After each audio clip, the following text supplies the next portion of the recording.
You thought you found a perfect product, in fact, an eye-catchy product that you are going to import and sell to make a profit. We import them and you realize that it's just sitting there catching dust. And these are the top mistakes that almost every importer do, including myself. So in this video, we are going to look at the top 3 mistakes that most importers do and how to avoid them. So if you're interested, let's get started. Mini importation is an amazing business opportunity. So you go out there and you find a product and you know that this is what eye-catching product. And this product, when I import it into my country, I am going to make a lot of sales. You only bring them and realize that what you are not, I mean, nobody is buying it and it's just sitting in your room catching dust. All right. I mean, I've been there before. I've been there before. That's why I want you to skip all this long process. So let's look at the top 3 mistakes that most importers normally do. The first mistake that most importers normally do is one, right, guessing instead of what researching. Now, what do I mean by guessing instead of researching? Now, some of the importers, they go out there and they saw a product from maybe this supplier or maybe from 1688 or from Alibaba or AliExpress. Now, when they see this product, they say, wow, this product is eye-catching. I think when I import them, I am going to make a lot of profit. So without making a market site to see whether this product is actually going to get a lot of customers or is actually going to be loved by customers, they go ahead, buy, let's say, about 100 pieces, they bring them only for them to realize that what they are not buying. Now, how do you solve this? Before you import before you import any product, make sure that you do a thorough research about the product. Look at what people are looking out for. Look at what people are interested in. All right. You have to search and see whether people will be willing to pay for the product. Now, sometimes instead of seeing a product, after getting a product, you can use tools like TikTok trend. So you go to TikTok trend and look at most of the product that you are planning to import. Are people actually engaging with that product? Are there a higher demand for that product? If there is, you can also use Google Trend to look at whether that product is in higher demand. Because one, when you do a search and realize that the product is in a higher demand, that it is likely that when you bring it, most people are going to jump onto the product. And everything, I mean, as an importer, what you are looking for is that a product that when you bring, I mean, people will be jumping to get it and buy them all. You don't want to bring products whereby you realize that it's just sitting in your room. Meanwhile, the capital that you used to import that product is just stagnant over there. So the first mistake that most people do is what? Guessing instead of what? Researching.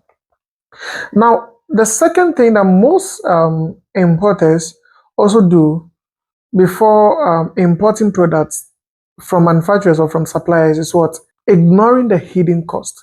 Now, what do I mean by ignoring a hidden cost? So you found a product, and in this product, maybe let's assume that the product is costing you, when you import it, it will cost you, let's say, $2. So the product is really good. Well, you say, okay, fine, this product, I mean, a lot of people are into this product. Oh, wow, this product is costing $2. Okay, I am going to buy it.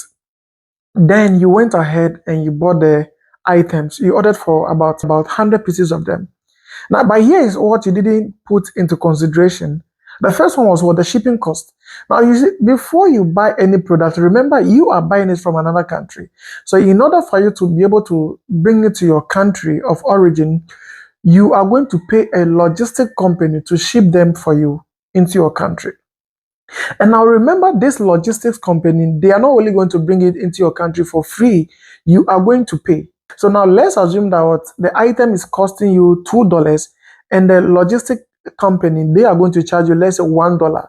Then which means that if you are going to sell the item, you cannot sell the item for $3, because if you sell the item for $3, you are going to make a loss. You are going to make a loss. So you have to factor in whatever the logistics service is going to take. Now, another thing that you also have to look, now that the logistics service have shipped it, let's say you imported it from China, now the logistics service has been able to ship it from China to your country, let's say Ghana, all right, and it costs you $1.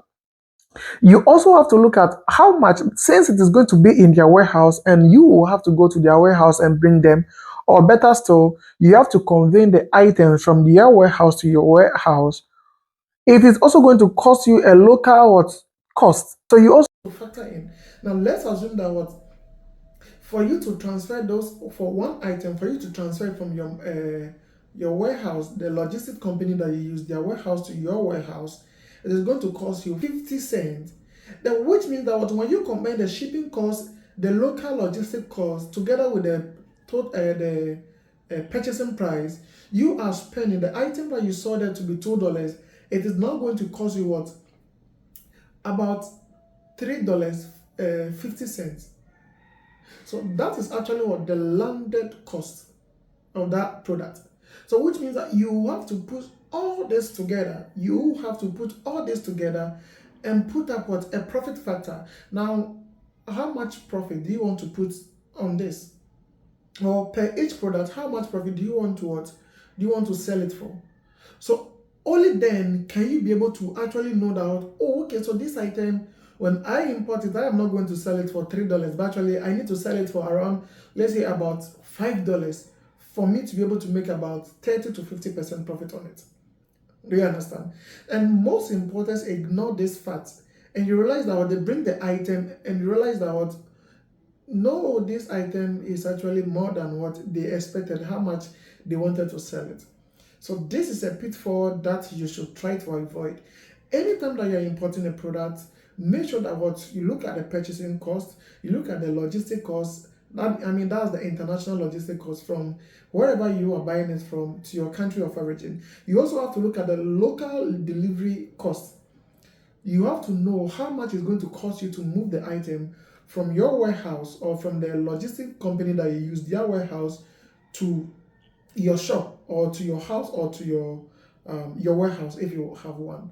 Only then can you be able to know how much each item is going to cost you. Now, if you've watched this video up to this far, I know you love it and I know it's something that you are enlightened about. So do what to subscribe and also like this video before we continue to the third one. Now, let's continue. So the third mistakes that most people do is what? Choosing a cheaper supplier or a cheaper price. So, for example, let's assume that you wanted to buy iPhone 11 from a supplier. Now, this iPhone 11, you go through different suppliers, you realize that what one is selling it for 300. Okay, let's say one is selling it for $150, another person is selling it for $200. I mean, the average price there is what? $200. But you saw this supplier, and the supplier was selling it for what? $150. So you decided to jump on this supplier without even any what proven record. Now, this is what could happen. For all you know, that device has a hidden fault. Do you understand? That's why the supplier is selling it for the $150. So if you want to jump always onto what cheaper products, you may end up what always buying inferior goods. And this is something that is going to affect you if you, I mean, I am not saying that what you cannot get the same product at an affordable cost. But if all that you want to do is what to be getting it from ignoring the red flags and trying to get it at a cheaper price, most of the time you may end up with buying inferior goods. You bring them, and before you realize, you have to spend extra money to get it repaired if they can be repaired, or you may end up not being able to sell that item. And remember, every item that you import and you are not able to sell them, which means that you are locking your capital.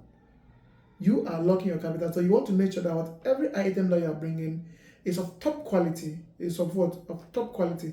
So that your customers are not going to complain. Remember, if you sell one item to a customer and the customer complains, the second time the customer complains, you are likely to lose that customer. And not that only customer, but also future customers. Because remember, When I buy items from you and I trust you, I always want to buy from you, and I will also recommend my friends to come and buy it from you.